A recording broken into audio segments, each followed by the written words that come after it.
Legacy Precious Metals is the company that I trust to give you good and patient counsel for investing in your retirement. The Biden administration has caused a financial crisis, and they have no clue how to fix it. Oil prices have skyrocketed, and when oil prices go up, not only do your expenses go up, but the cost of transportation and shipping spikes, leading the prices of goods to rise.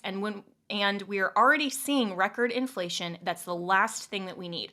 Our economy is in trouble, and you need to take steps to protect yourself. If all your money is tied up in stocks, bonds, and traditional markets, you may be vulnerable. So gold is one of the very best ways to protect your retirement. No matter what happens, you own your own gold. It's real, it's physical, and it's always been valuable since the dawn of time. Call Legacy Precious Metals today at 866-528-1903 or visit them online at legacypminvestments.com. That's legacypminvestments.com, where you can download the free investor's guide. You can also go to my Facebook page, Jenna Ellis. I am a public figure on Facebook, and I just posted yesterday a really great interview with the president of Legacy Precious Metals, who is discussing why you need to start your retirement account even if you're in your 20s or 30s. There is always a great time to protect your retirement and invest, just like you want to protect your health over the long term. So go to Legacy Precious Metals at legacypminvestments.com or call 866-528-1903.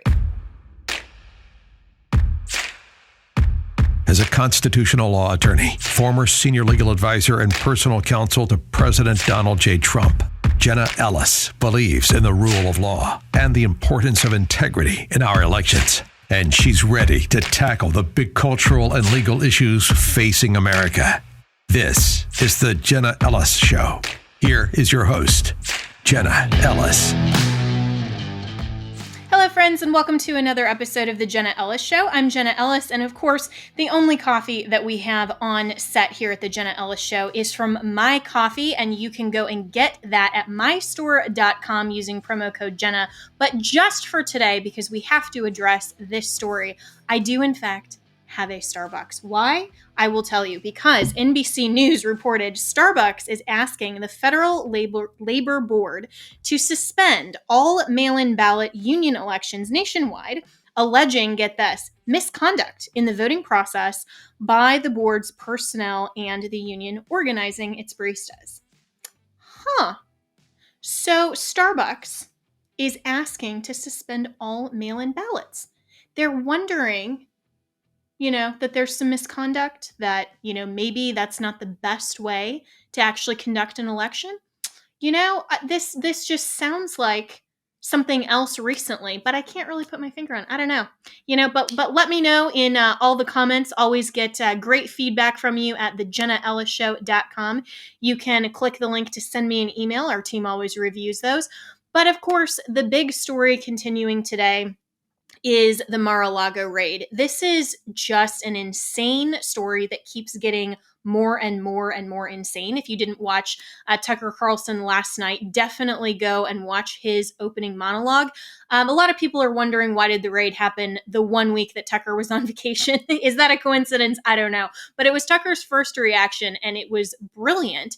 And he's asking a lot of questions that I think everyone else should ask. The most important question is, why is the DOJ objecting to the release of the underlying affidavit? They are claiming that this could potentially compromise their ongoing criminal investigation. Well, criminal investigation, really? Because now it has come out with the Wall Street Journal that Merrick Garland deliberated for weeks whether or not to sign off on this affidavit, or on the search warrant and the affidavit. But the justification, we're told, is that President Trump, going so rogue and poised, of course, to immediately and eminently sell nuclear secrets, the ultra classified documents, to foreign entities, and have photos snapped of them. It's a pressing, immediate national security issue.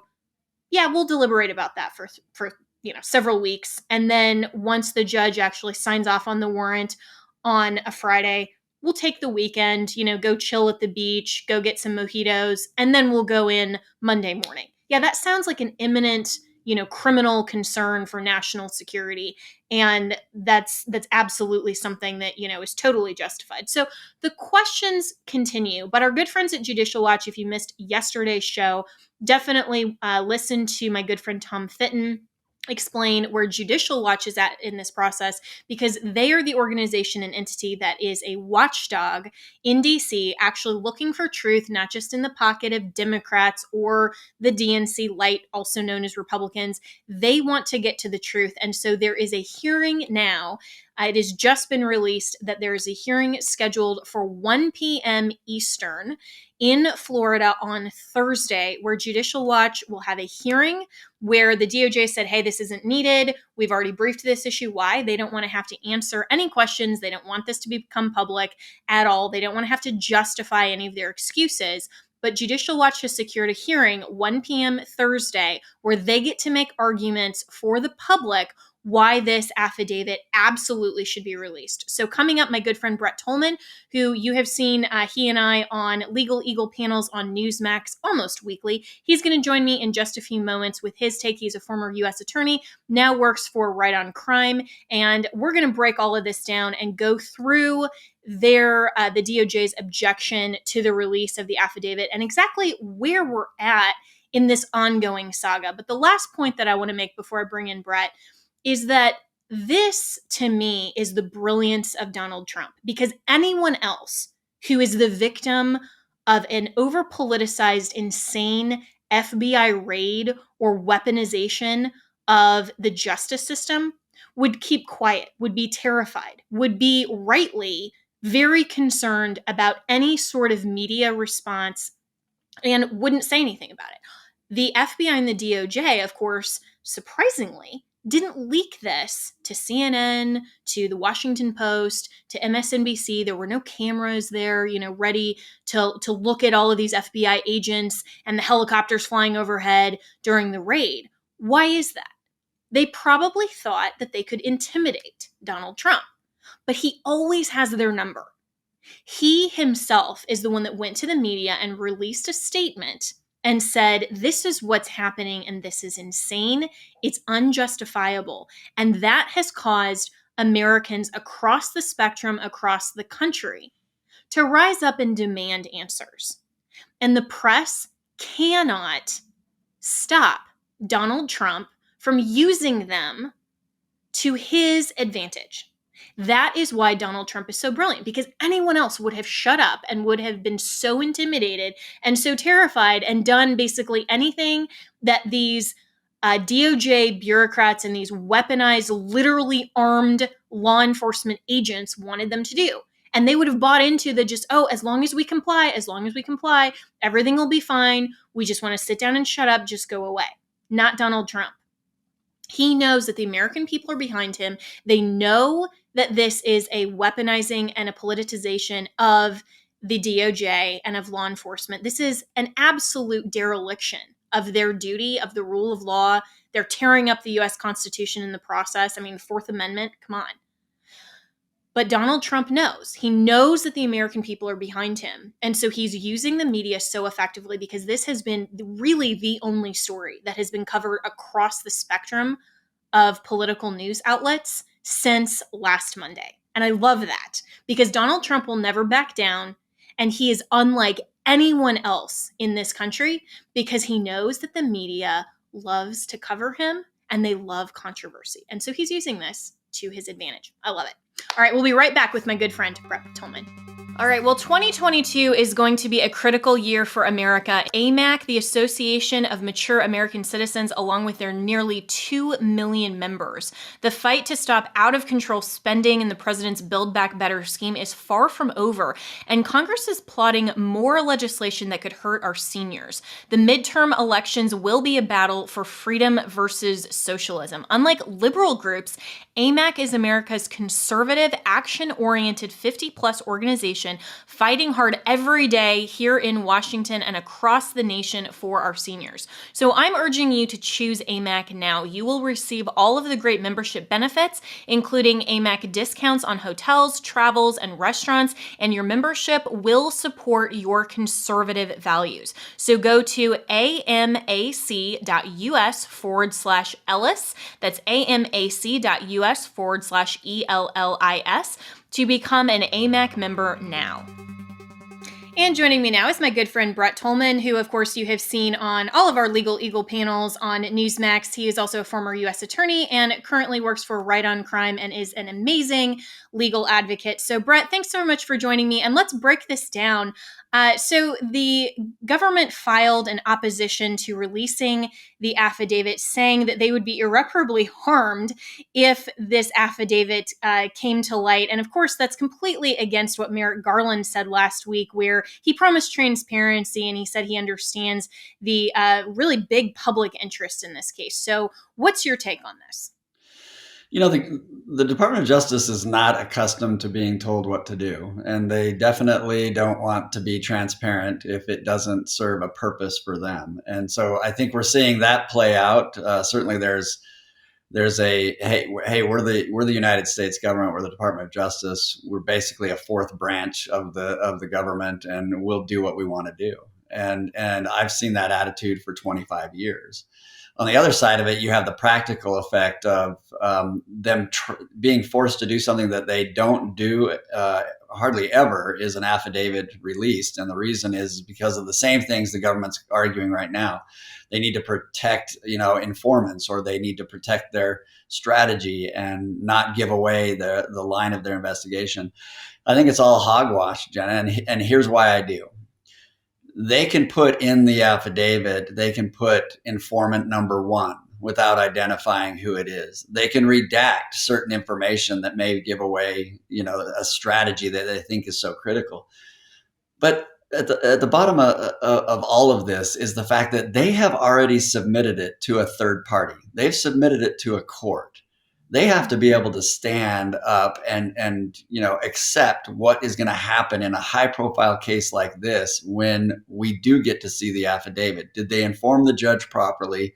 Did they leave out some information, like the fact that the president may not have put any of those boxes in there, that they gave them open access to get anything they wanted at any time, that the president may have declassified all of this? So I think there's a lot of moving parts here, and it's going to be interesting to see what happens on this motion. Yeah, so let's talk about the judge then in this case, because he's already received some scrutiny, of course, whether fair or not, with some of his past activities. Of course, my view, and being a former prosecutor and criminal defense attorney, that, attorneys are not responsible for the conduct or in any way affirming people that they represented. Just because you may represent a person doesn't mean that you condone the actions that they may or may not have taken through the course of your representation or before that, obviously. But the question that I have for this judge, more than any of these like Epstein connections or even being a Democrat or anything like that, is that he recused himself just 6 weeks prior to signing off on this search warrant in a case of Trump versus Clinton. And he used the statute that said that there would be a perception of bias. And so can he reasonably and legally even view this continued disclosure, and can he view that without anyone suggesting that there is still this perception of bias? I mean, can and should he recuse himself at this point? Yeah, he absolutely should recuse himself. If he recused himself previously for the reason that he's a Democrat, worked in a Democratic administration, and is now sitting on the bench, he should have recused himself then, I believe, and he did so properly. Now, for some reason, he conveniently has not. And, it doesn't surprise me that he hasn't, because judges like to believe that they can be impartial. Why would he recuse himself on one of the most high-profile cases to have ever been brought in this country, in which he was purposefully selected. And I say selected because the Department of Justice, as you know, Jenna, can wait until they have the right judge up on a given day who's signing off on search warrants. So they did. They didn't bring it immediately. They waited over the weekend, and he was up on the draw, and they brought the case, and he didn't recuse. So it doesn't surprise me. Yeah, and so then if he goes ahead and doesn't grant the unsealing of this affidavit, is that does that even raise more questions about potential bias and about then what is contained in that affidavit? And as you said, I mean, there can be redactions, and we, the public, aren't getting the answers to questions that we properly deserve from the people who are supposed to be working for us in the government. Yeah, no, it's a great point. Look, the government's claiming that if they redacted it, it would, in essence, render the document, virtually 100% redacted, and that's absurd. The fact that the target of the investigation is waiving any rights and says, "Hey, I want the affidavit public," is a very unusual circumstance. Most targets of criminal cases say, "I'm fine with that not being out right now. I want to defend on the case, and I want to hopefully, get rid of the case before a jury finds me guilty, but I don't want out into the public this theory of how criminal I am." But that's not what we have here. We have somebody like Donald Trump saying, "Hey, let it all out. I want every bit of it out." And it's put the DOJ, on their heels. Whether this court will help, I doubt it, and I don't think he'll order the affidavit unsealed. I hope that what he says is, "I believe it can be redacted to exclude some names," and go back and redact it and submit it. And then the parties fight over whether the redaction is too much or not. But I don't think that will happen. I think they'll appeal it, and they'll probably lose on the appeal. This is a very tough one to get that affidavit.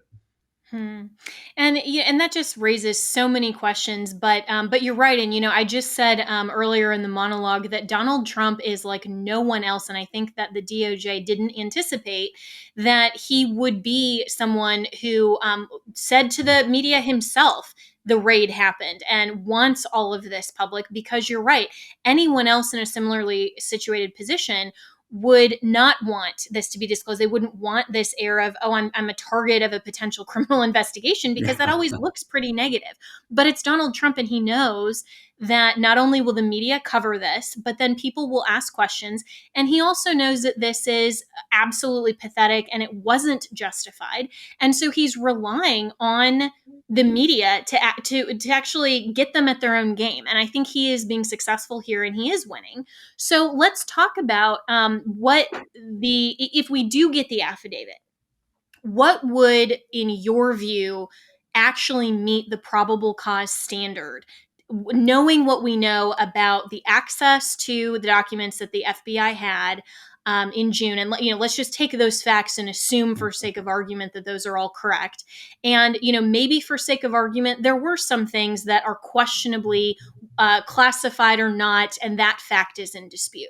So, what, in your view, would be something that would rise to the level of probable cause that this raid may have potentially been justified? Or are we going to see that the government just can't justify this in any way? Yeah, Jen, I think the affidavit would need to have facts such as these. They would need to have facts to suggest that President Trump at the time instructed individuals to pack up certain documents that he knew were classified, to pack up documents that were not declassified, to remove them from the White House, to put them in his house. And then we would need to have evidence, somebody that says, "Yes, I heard him indicate that he was going to destroy this evidence, or he was going to send this evidence to someone else, or he was going to use this evidence to try to do A, B, C, and D." Based on the statutes that the Department of Justice has brought, they have to be able to show that he had the intent to take documents that were classified that he knew were improper for him to hold, that he did so knowingly, put it in his home, and had the intent to either destroy or move them or use them in a way that was improper or illegal. Absent that, you don't have probable cause that he has engaged in something criminal that would justify going in and securing. And that doesn't include the fact that you would have to tell the judge that they were given access earlier. They could go in and review everything that was taken, that they could take that from Mar-a-Lago without the use of a search warrant. They would have to show a reason why they would need to use the search warrant if it's true that Donald Trump and his team gave them access and the ability to take whatever they wanted previously. All of that is required in this affidavit to support what the DOJ has done. Yeah, and no one who knows President Trump or even has, been in this country for the last few years, and even probably some of our friends across the pond, would say that there's any way that anyone would believe that Donald Trump actually formed that type of intent. So that is a pretty high threshold here. But let's just say again, for sake of argument, that all of that somehow, they have this confidential informant that said, oh yeah, he's getting ready to destroy this, or, he's poised to go rogue and, sell our nuclear secrets to a foreign entity, or, whatever.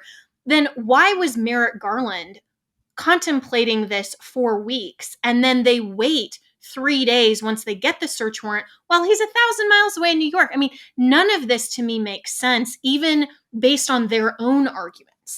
Yeah, and remember that he's away, so you don't have fear that he's going to stand in the way or destroy the evidence. It's also a building that is secured by the Secret Service, so you don't have the risk that somebody's going to walk in and take off with this. It also has surveillance tapes. It has security. But I go back to the fact that you raise a good point. Why does Merrick Garland wait if in fact they did have that level of evidence and an informant? And you and I both know maybe 15 years ago, if there was an informant, we might, raise our eyebrows and be concerned about it. But given what has happened over the last several years, I mean, is this informant similar to someone with the last name Steele? Is this informant someone that, is unnamed, and we never get to the bottom of who this individual is and the credibility of the individual? Were there concerns by the FBI that they did or did not have credible information? I've heard that, I've heard several, surmising and asking the question, who could it be that is the informant in this case, and indicating that it has to be someone that is very, very close to the president. That's not historically true. Look at the January 6th hearings. Look who they parade out. Look who they tout as being, incredible informants on what went on. The informant that they want and use is the one that they need in order to justify what they do. And so I'll be curious to see who that is and what credibility they have. Yeah, and if it ever comes out, and I saw another good point on social media this morning where they said, okay, so the Dobbs draft opinion can be leaked because that's against conservatives and against the Republican position, and yet somehow we don't have this affidavit that's leaked. I mean, that raises the question that if this were to the advantage of the DOJ, wouldn't someone have given it to the Washington Post by now? Yeah, I mean, where's Jim Comey when we need him? He's apparently capable of discerning when something should be leaked and when it shouldn't. And we need that Jim Comey to be able to leak it. It won't happen because there's one side that tries to maintain and act within the rules, and there's one side that believes that the rules are important until it doesn't get them to where they want to go, and that's what concerns me in a case like this. I heard Jenna that there's some talk about the Trump family or lawyers leaking surveillance video of to what extent they have surveillance video. That will be interesting to see. We already know that the agents went in there and, they had a very broad search warrant. and so I don't blame the agents that are going in there and they're searching, they're doing their job, but that surveillance could be very eye-opening depending on what we see. Yeah, absolutely. And so in your experience and estimation as well, is this something that you actually think will result in an indictment, or is this all for show? We're 2 months before the midterms. Clearly, Donald Trump is the presumptive GOP nominee for president, so he's Joe Biden's biggest political opponent. Where is this actually headed? Are we looking at the nothing burger like Mueller and the rest of, all these other tries to gotcha on Trump, or are they going to actually try to pursue this one all the way? Well, I think Merrick Garland has painted himself into a corner, and I think the only choice they have is to present this to a grand jury. And if they present it to a DC grand jury, then it would not be surprising to me if an indictment is returned. I mean, whether they could be successful in that indictment is, light years away from where they really are now, and from what we know about the case. I'd like to think that they won't do that. But if their plan is to truly take down Donald Trump, and to keep him from being able to run because they believe he's bad for the country in their view as to what the country should be, then they're going to pull the trigger on that indictment.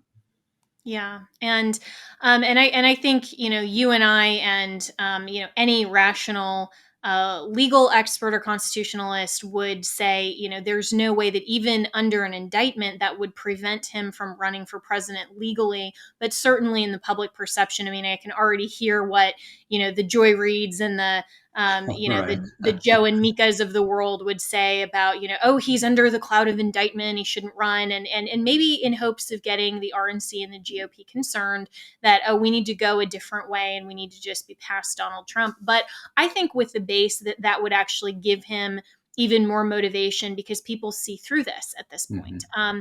And that would make for a very interesting next challenge for 2024 and moving forward. So, what, as a 30,000 foot view, with Donald Trump actually making the statement, we need to bring the temperature down. Where are we at as a country when we have the politicizing and the weaponizing, which, the DOJ has done for years? This isn't new in terms of prosecutorial ethics or lack thereof. But when it gets to this level, what does that say to you about this country and where we're at and where we're headed? Yeah, it's alarming, Jenna. And I look back and 25 years ago, my first experiences in the Department of Justice, and a very very different department at the time. And you go back as far back as Ed Meese, when he was Attorney General under Reagan, he was very clear to indicate that they were not going to step into politics. And he praised prosecutors for refusing to bring a case because he felt like they had such power that their willingness to not pursue a case needed to be applauded. That's changed, and the rhetoric has gone up, but so has the use of the laws that we have, and the attempt to use those laws to go after our political adversaries. When I was U.S. Attorney, I was asked to investigate a sitting congressman. And I looked at it, and I looked at the work that the FBI had done, and it was some of the worst work I had ever seen. And it was very clear to me that it was politically charged, and it was being pursued and pushed by those, that were politically opposing this congressman. That was an eye opener for me because I was, I guess, naive and did not believe that the Department of Justice was there. Fast forward to today, and it's outrageous where the department is and where the FBI is. And yeah, there are good and well-intended men and women of the FBI and in the Department of Justice, but at the top levels, they have submitted themselves to politics and to utilizing their positions to force their will, and that is dangerous and scary for all of us. It is. And, as you're describing your experience in the DOJ, I mean, that's remarkably similar to when I first started out as a prosecutor. And, then the elected DA was running for Congress. And so, a lot of our mandates came down to what looked good for the campaign. And you don't do justice based on what's politically convenient. And so one of the cases that I was asked to pursue equally had, absolutely no merit, and, was told, well, go in front of a jury, you'll lose, but then it won't be our fault, basically is what the chief said. And, that was the eye opener for me at the time, because I had grown up in a world that, justice means that you pursue the facts where they lead and do whatsoever justice requires as the higher mandate of a prosecutor. Yeah. And I think I approached it with the same naivete that you describe, and that was the case that convinced me to become a criminal defense attorney, to say, I don't want to have these types of instances where I'm serving a political agenda in a public office instead of protecting the rights and interests of the people we're supposed to actually be serving. And, Yeah. and so many people, of course, manipulate that history, and everybody's, well used to all of the monikers that I get on Twitter. And every time I see that, Brett, I always just remind myself, these people have no idea what it is that they're insulting, because if they actually knew the truth about how political this has become, I don't even think that those trolls would be okay with it. Yeah. And, your experience and my experience and so many others reflects that this country needs to take a hard look at the fourth estate, the bureaucratic interests, and how big justice has become, and the Department of Justice, because it's the Department of Injustice now. So what are, in just the last few moments I have with you, what are some reforms? I mean, Right on Crime is such a great organization that you work for now. I know that your organization has been a huge advocate for criminal justice reform for so many of these things. But I think the American people are just so frustrated. What can and should be done? Yeah, I've been screaming for about the last decade because, and thanks for sharing that experience, because it's very powerful to hear what you went through. I had, similar experiences, but for the last 10 years, I've been screaming at Republicans and conservatives that they're willing to hold government accountable, most agencies, but the one area of the government they have refused to hold them accountable, demand transparency, has been the justice system in this country. I want conservatives to be the ones to reform it, because we've seen over the last few years what it's like when the left tries to reform it. We get rise in crime, we get rise in violent crime, we get bad decision making. It's all under the guise of reform, but it's not reform. Reform should be that we are lowering the crime rates in this country while holding the most powerful government entity accountable for its decisions. And we lost that ability. You see Congress scrambling to do it, and you see others to do it.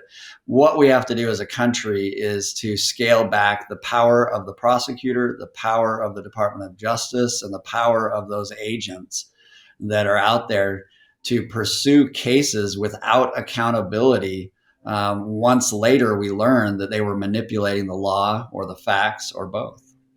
Yeah, so well said. And Brett Tolman, thanks so much for joining me today, sharing your insights, and look forward to following this really unprecedented case with you, and Yeah. always appreciate your expertise. Likewise. Thank you, Jenna.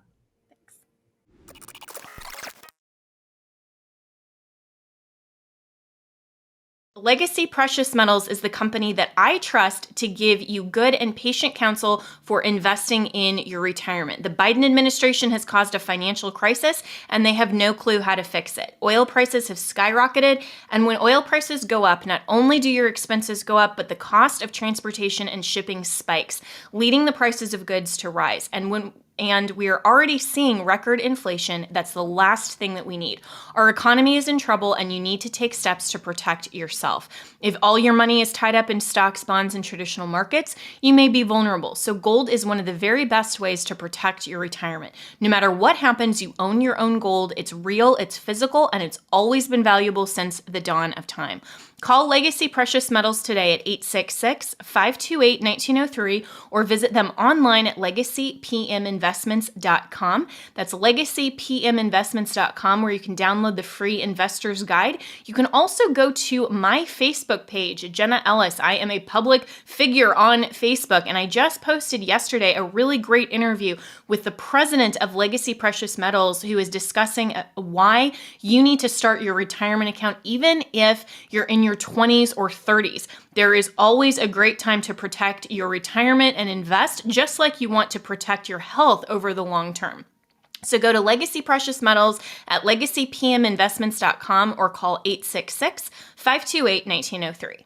MyPillow is having their biggest sheet sale of the year. You all have helped build MyPillow into the amazing company that it is today. Now, Mike Lindell, the inventor and CEO, wants to give back exclusively to you, his listeners. The Percale bed sheet set is available in a variety of colors and sizes, and they are all on sale. So, for example, the queen size is regularly priced at $89.98, but is now only $39.98 with our listener promo code Jenna, Jenna.